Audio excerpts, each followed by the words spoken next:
এই ডাকাত হঠাৎ তার হাতে থাকা রাইফেল নিচে রাখে, এরপর একটি ছুরি বের করে আর ধীরে ধীরে তার সাথীর দিকে এগিয়ে যায় এবং সবাইকে চুপ থাকার ইশারা করে। এই অদ্ভুত আচরণে সব জিম্মি অবাক হয়। তবে এই সময় অন্য ডাকাত কিছু একটা সন্দেহ করে আর পিছনে তাকায়, দেখে সবকিছু স্বাভাবিক ছিল। কিছুক্ষণ পর এই ডাকাত তার সাথীকে দিয়ে আঘাত করে এবং নিজে গুলি খাওয়ার অভিনয় করে মাটিতে শুয়ে পড়ে।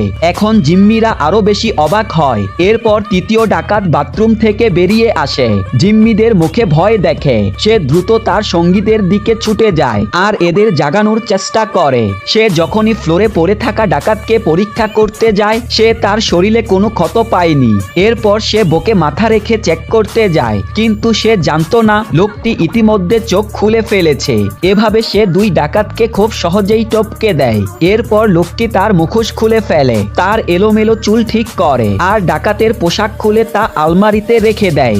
এরপর নির্দোষ সেজে জিম্মিদের মধ্যে বসে থাকে। অল্প সময়ের মধ্যেই আরো তিনজন ডাকাত জিম্মিদের আটকে রাখা হলে প্রবেশ করে আর তাদের সাথীদের দেখে রাগান্বিত হয় এবং তৎক্ষণাৎ বন্দুক তুলে জিম্মিদের দিকে লক্ষ্য করে তাদের থেকে হত্যাকারীর সন্ধান বের করার চেষ্টা করে। যখন সবাই অত্যন্ত ভয় পেয়েছিল, তখন শান্ত থাকা লোকটি তার জুতার ফিতা বেঁধে তার বাম হাত উঠিয়ে বলে সে জানে এটা কে করেছে।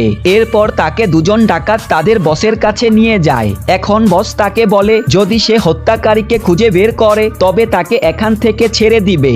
এরপর বস পাশের রুমে গিয়ে পুলিশকে ফোন করে এবং জিম্মিদের মুক্ত করার শর্ত বলে। এরপর ফিরে এসে দেখে তার সব সঙ্গী মাটিতে পড়ে আছে। সে কিছু বুঝার আগে লোকটি উপর থেকে নেমে আসে। এরপর কি হয়? Subscribe for next part.